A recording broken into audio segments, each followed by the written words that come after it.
ओम शांति। 28 फरवरी 2025 के ईश्वरीय महावाक्य। बाप दादा मधुबन। मीठे बच्चे, शांति चाहिए तो अशरीरी बनो।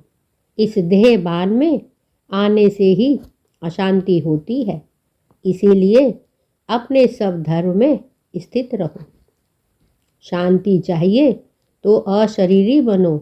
इस देह भान में आने से ही अशांति होती है, इसीलिए अपने स्वधर्म में स्थित रहो।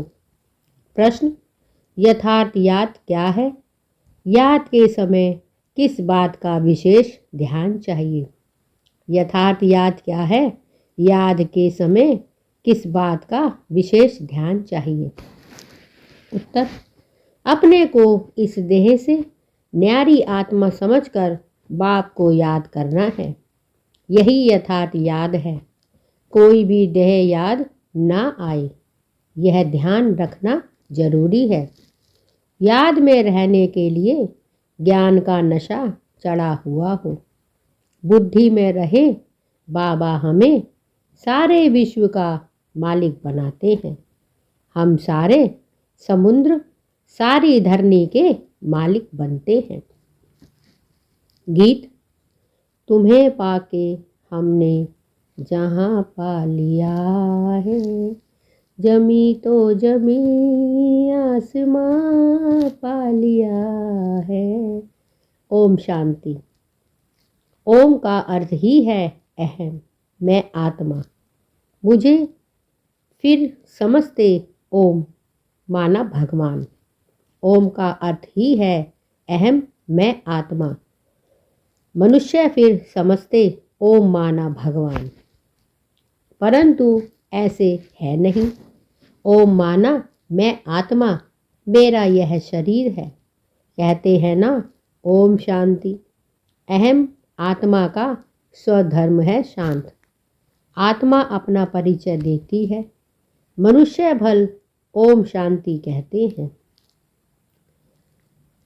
परंतु ओम का अर्थ कोई भी नहीं समझते हैं। ओम शांति अक्षर अच्छा है। हम आत्मा हैं, हमारा स्वधर्म शांत है। हम आत्मा शांति धाम की रहने वाली हैं। कितना सिंपल अर्थ है, लंबा चौड़ा कोई गपोड़ा नहीं है। इस समय के मनुष्य मात्र तो यह भी नहीं जानते कि अभी नई दुनिया है व पुरानी दुनिया है। नई दुनिया फिर पुरानी कब होती है, पुरानी से फिर नई दुनिया कब होती है, यह कोई भी नहीं जानते। कोई से भी पूछा जाए दुनिया नई कब होती है और फिर पुरानी कैसे होती है, तो कोई भी बता नहीं सकेंगे। अभी तो कलयुग पुरानी दुनिया है, नई दुनिया सतयुग को कहा जाता है। बाप कहते हैं कोई से भी पूछा जाए दुनिया नई कब होती है और फिर कब पुरानी कैसे होती है, तो कोई भी बता नहीं सकेंगे। अभी तो कलयुग पुरानी दुनिया है, नई दुनिया सतयुग को कहा जाता है। अच्छा, नई को फिर पुराना होने में कितने वर्ष लगते हैं?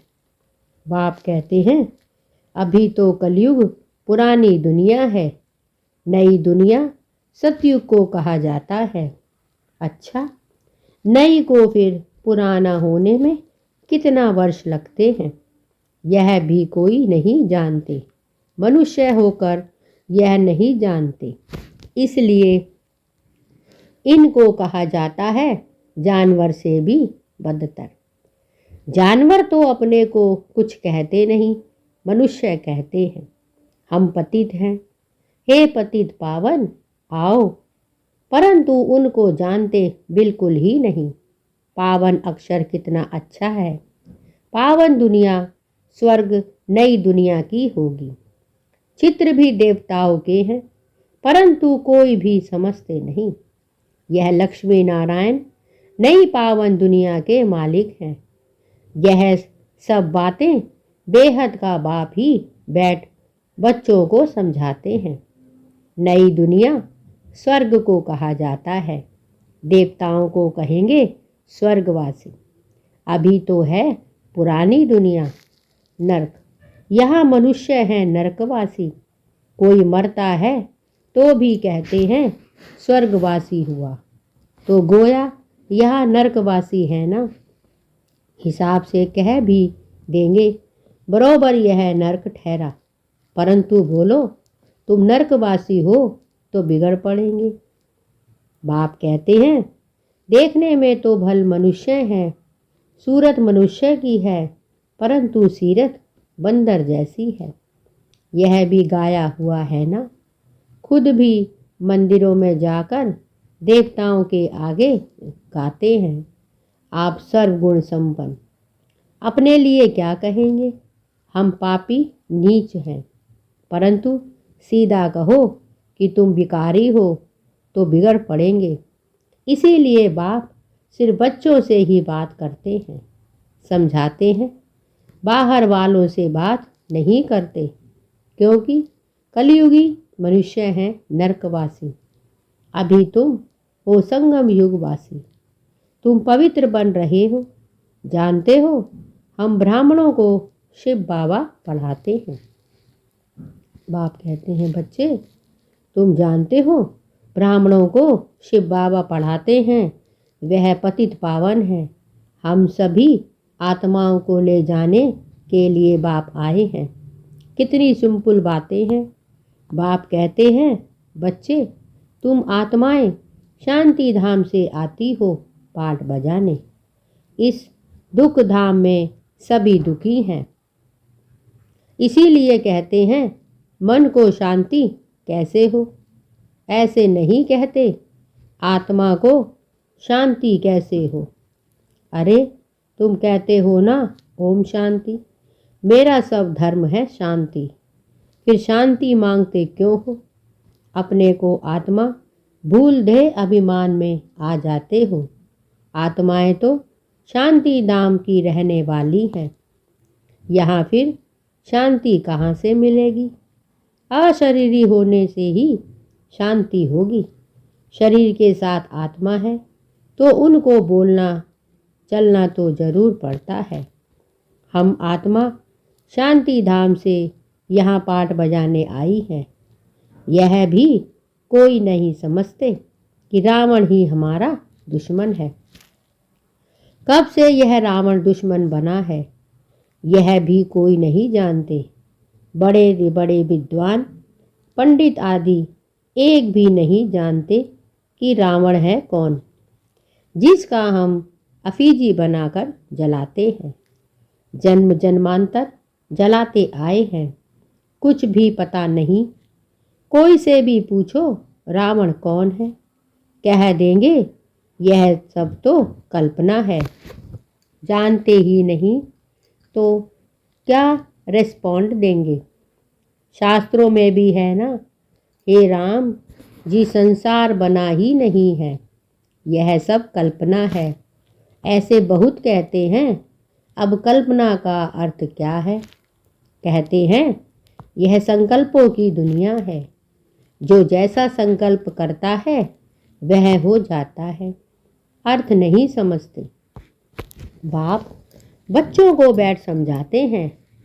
कोई तो अच्छी रीति समझ जाते हैं, कोई समझते ही नहीं है। जो अच्छी रीति समझते हैं उनको सगे कहेंगे, और जो नहीं समझते हैं वह लगे अर्थात सौतेले हुए। अब सौतेले बारिश थोड़े ही बनेंगे। बाबा के पास मातेले भी हैं तो सौतेले भी हैं। मातेले बच्चों तो बाप की श्रीमत पर पूरा चलते हैं, सौतेले नहीं चलेंगे। बाप कह देते हैं यह मेरी मत पर नहीं चलते हैं, रावण की मत पर हैं। राम और रावण दो अक्षर हैं। राम राज्य और रावण राज्य अभी है संगम।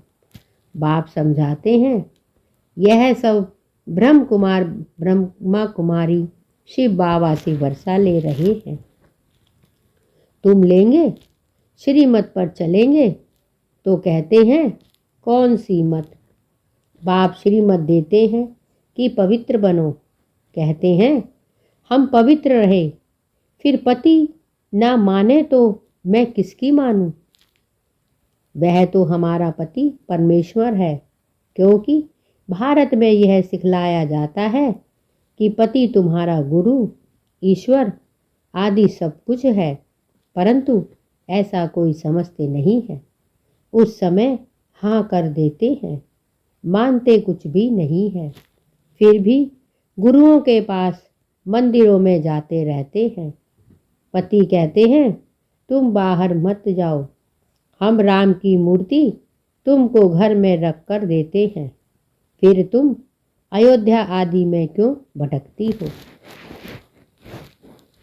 बाप कहते हैं मीठे बच्चे, तुम मुझे याद करो, जिससे तुम्हारे विकर्म विनाश होते हैं। ब्रह्म कुमार कुमारियाँ शिव बाबा से वर्षा ले रहे हैं। तुम लेंगे, श्रीमत पर चलेंगे तो कहते हैं कौन सी मत। बाप श्रीमत देते हैं कि पवित्र बनो। कहते हैं हम पवित्र रहें, फिर पति ना माने तो हम किसकी माने। वह तो हमारा पति परमेश्वर है, क्योंकि भारत में यह सिखलाया जाता है कि पति तुम्हारा गुरु, ईश्वर आदि सब कुछ है। परंतु ऐसा कोई समझते नहीं है। उस समय हाँ कर देते हैं, मानते कुछ भी नहीं है। फिर भी गुरुओं के पास मंदिरों में जाते हैं। पति कहते हैं तुम बाहर मत जाओ, हम राम की मूर्ति तुमको घर में रख कर देते हैं, फिर तुम अयोध्या आदि में क्यों भटकती हो। तो मानती नहीं है। यह है भक्ति मार्ग के धक्के। वह जरूर खाएंगे, कभी मानेंगे नहीं। समझते हैं वह तो उनका मंदिर है। अरे तुमको याद राम को करना है कि मंदिर को, परंतु समझते नहीं। तो बाप समझाते हैं भक्ति मार्ग में कहते भी हो हे भगवान, आकर हमारी सदगति करो, क्योंकि वह एक ही सर्व का सदगति दाता है। अच्छा वह कब आते हैं यह भी कोई नहीं जानते। बाप समझाते हैं रावण ही तुम्हारा दुश्मन है। रावण का तो वंडर है, जो जलाते ही आते हैं लेकिन मरता ही नहीं है। रावण क्या चीज है यह कोई भी नहीं जानते। अभी तुम बच्चे जानते हो, हमको बेहद के बाप से वर्षा मिलता है, शिव जयंती भी मनाते हैं, परंतु शिव को कोई भी जानते नहीं है। गवर्नमेंट को भी तुम समझाते हो। शिव तो भगवान है, वही कल्प कल्प आकर भारत को नरकवासी से स्वर्गवासी, बैगर से प्रिंस बनाते हैं, पतित को पावन बनाते हैं। वही सर्व के सदगति दाता हैं। इस समय सभी मनुष्य मात्र यहाँ है। क्राइस्ट की आत्मा भी कोई ना कोई जन्म में यहाँ है। वापिस कोई भी जा नहीं सकती। इन सब की सदगति करने वाला एक ही बड़ा बाप है। वह आते भी भारत में है। वास्तव में भक्ति भी उनकी करनी चाहिए जो सदगति देते हैं। वह निराकार बाप यहाँ तो है नहीं। उनको हमेशा ऊपर समझकर याद करते हैं। कृष्ण को ऊपर नहीं समझेंगे और सभी को यहाँ नीचे याद करेंगे। कृष्ण को भी यहाँ याद करेंगे। तुम बच्चों की है यथार्थ याद। तुम अपने को इस देह से न्यारा आत्मा समझकर बाप को याद करते हो। बाप कहते हैं तुमको कोई भी देह याद नहीं आनी चाहिए। यह ध्यान जरूरी है। तुम अपने को आत्मा समझ बाप को याद करो। बाबा हमको सारे विश्व का मालिक बनाते हैं। सारा समुद्र, सारी धरनी, सारे आकाश का मालिक बनाते हैं। अभी तो कितने टुकड़े टुकड़े हैं। एक दो की हद में आने नहीं देते। वहाँ यह बातें होती नहीं। भगवान तो एक बाप ही है। ऐसे नहीं कि सभी बाप ही बाप हैं। कहते भी हैं हिंदू चीनी भाई भाई, हिंदू मुस्लिम भाई भाई, परंतु अर्थ नहीं समझते हैं। ऐसे कभी नहीं कहेंगे हिंदू मुस्लिम बहन भाई। नहीं, आत्माएं आपस में सब भाई भाई हैं, परंतु इस बात को जानते नहीं हैं। शास्त्र आदि सुनते सत्य सत्य करते रहते हैं, अर्थ कुछ नहीं। वास्तव में है असत्य झूठ। सचखंड में सच ही सच बोलते हैं। यहाँ झूठ ही झूठ है। कोई को बोलो कि तुमने झूठ बोला तो बिगड़ पड़ेंगे।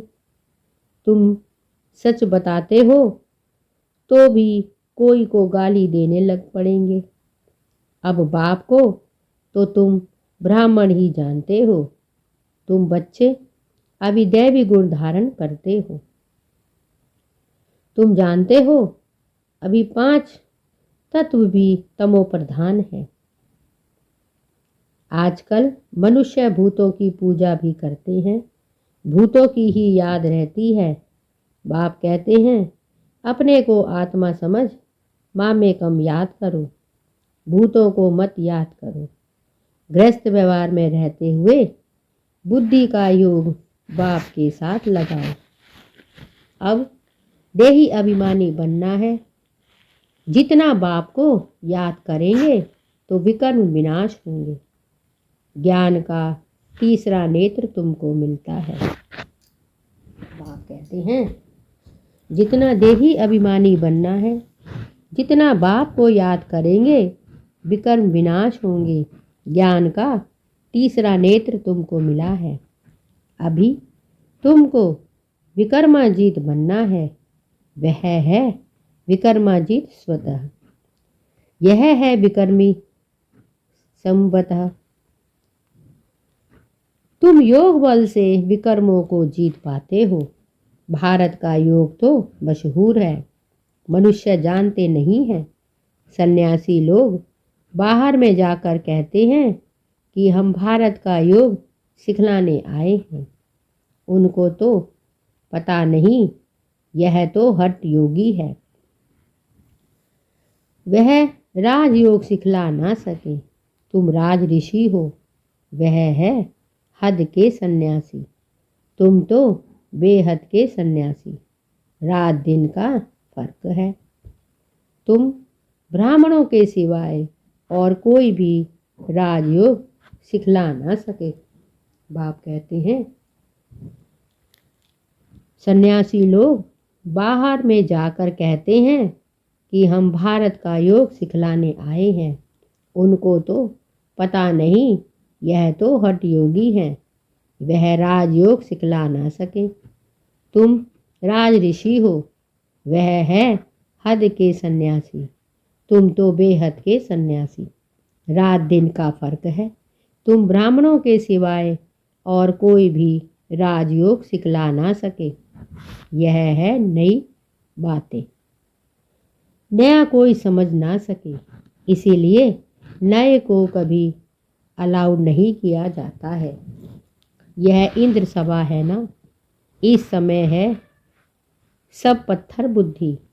सतयुग में तुम बनते हो पारस बुद्धि। अभी है संगम। पत्थर से पारस सिवाय बाप के कोई बना ना सके। यह इंद्र सभा है ना, इस समय है सब पत्थर बुद्धि। सतयुग में तुम बनते हो पारस बुद्धि। पारस बुद्धि बनने के लिए बराबर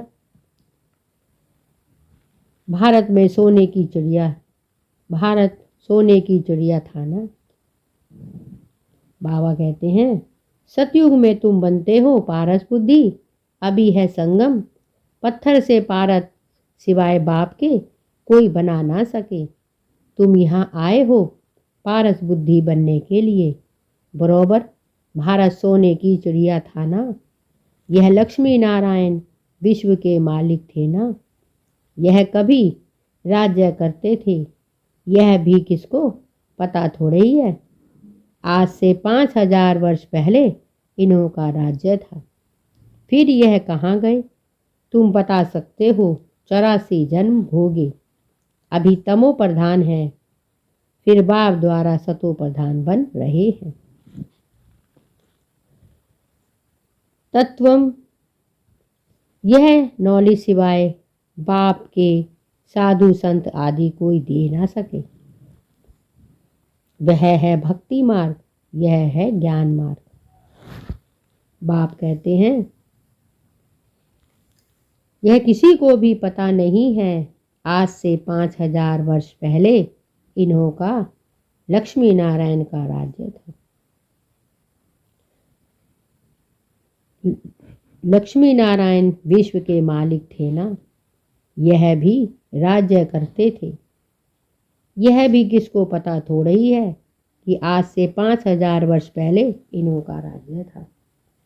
फिर यह कहाँ गए तुम बता सकते हो। 84 जन्म भोगे, अभी तमो प्रधान है, फिर बाप द्वारा सतो प्रधान बन रहे हैं। तत्वम, यह नौली सिवाय बाप के साधु संत आदि कोई दे ना सके। वह है भक्ति मार्ग, यह है ज्ञान मार्ग।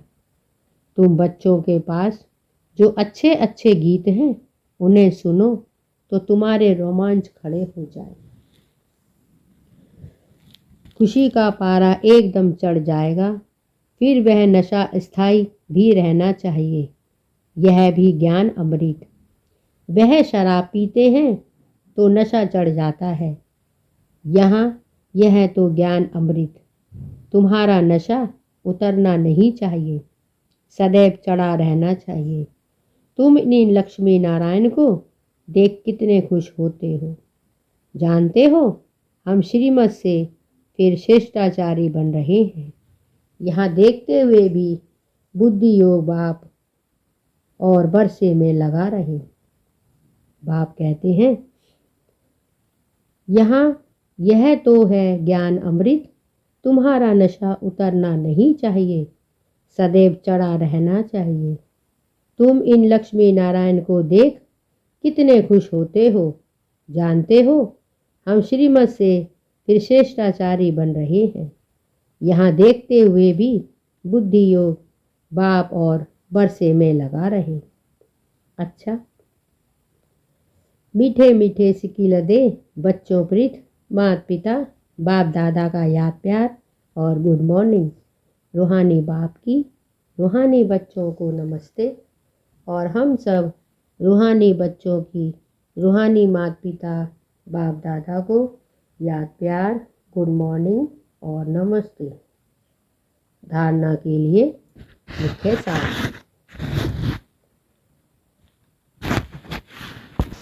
1. विकर्माजीत बनने के लिए योग बल से विकर्मों पर जीत प्राप्त करनी है। यहाँ देखते हुए बुद्धि योग बाप और बरसे में लगा रहे। विकर्माजीत बनने के लिए योग बल से विकर्मों पर जीत प्राप्त करनी है।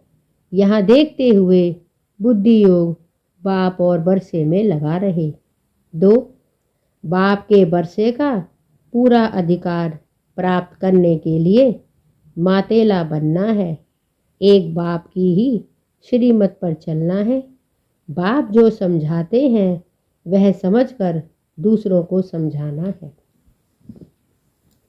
बाप के बरसे का पूरा अधिकार प्राप्त करने के लिए मातेले बनना है। एक बाप की ही श्रीमत पर चलना है। बाप जो समझाते हैं वह समझकर दूसरों को समझाना है। वरदान, दिव्य बुद्धि की लिफ्ट द्वारा तीनों लोकों का सैर करने वाले सहज योगी भव।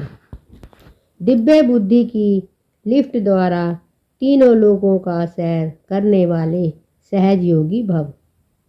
संगम युग पर सभी बच्चों को दिव्य बुद्धि की लिफ्ट मिलती है। इस वंडरफुल लिफ्ट द्वारा तीनों लोकों में जहाँ चाहो वहाँ पहुँच सकते हो। सिर्फ स्मृति का स्विच ऑन करो तो सेकंड में पहुँच जाएंगे और जितना समय जिस लोक का अनुभव करना चाहो उतना समय वहाँ स्थित रह सकते हो। इस लिफ्ट को यूज करने के लिए अमृत वेले केयरफुल बन स्मृति के स्विच को यथार्थ रीति से सेट करो। अथॉरिटी होकर इस लिफ्ट को कार्य में लगाओ तो सहज योगी बन जाएंगे। मेहनत समाप्त हो जाएगी। संगम युग पर सभी बच्चों को दिव्य बुद्धि की लिफ्ट मिलती है। इस वंडरफुल लिफ्ट द्वारा तीनों लोकों के जहाँ चाहो वहाँ पहुँच सकते हो। सिर्फ स्मृति का स्विच ऑन करो तो सेकंड में पहुँच जाएंगे और जितना समय जिस लोक का अनुभव करना चाहो उतना समय वहाँ स्थित रह सकते हो। इस लिफ्ट को यूज करने के लिए अमृत वेले केयरफुल बन स्मृति में के स्विच को यथार्थ रीति से सेट करो। अथॉरिटी होकर ही लिफ्ट को कार्य में लगाओ तो सहज योगी बन जाएंगे। मेहनत समाप्त हो जाएगी। स्लोगन: मन को सदा मौज में रखना यही जीवन की जीने का कला है। मन को सदा मौज में रखना यही जीवन जीने का कला है। अव्यक्त इशारे: एकांत प्रिय बनो, एकता और एकाग्रता को अपनाओ। एकांत प्रिय बनो, एकता और एकाग्रता को अपनाओ। एकांतवासी का डबल अर्थ है, सिर्फ बाहर की एकांत नहीं लेकिन एक के अंत में खो जाना एकांत। नहीं तो सिर्फ बाहर की एकांत होगी तो बोर हो जाएंगे, कहेंगे पता नहीं दिन कैसे बीतेगा। लेकिन एक बाप के अंत में खो जाओ, जैसे सागर के तले में चले जाते हैं तो कितना खजाना मिलता है। ऐसे एक के अंत में चले जाओ, अर्थात बाप से जो प्राप्तियां हुई हैं उसमें खो जाओ। एकांतवासी का डबल अर्थ है, सिर्फ बाहर की एकांत नहीं लेकिन एक के अंत में खो जाना एकांत। नहीं तो सिर्फ बाहर की एकांत होगी तो बोर हो जाएंगे, कहेंगे पता नहीं दिन कैसे बीतेगा। लेकिन एक बाप के अंत में खो जाओ, जैसे सागर के तले में चले जाते हैं तो कितना खजाना मिलता है। ऐसे एक के अंत में चले जाओ, अर्थात बाप से जो प्राप्तियां हुई हैं उसमें खो जाओ। यह थे बाबा के आज के अनमोल मधुर महावाक्य। शुक्रिया बाबा, शुक्रिया आपका, बहुत बहुत शुक्रिया। ओम शांति।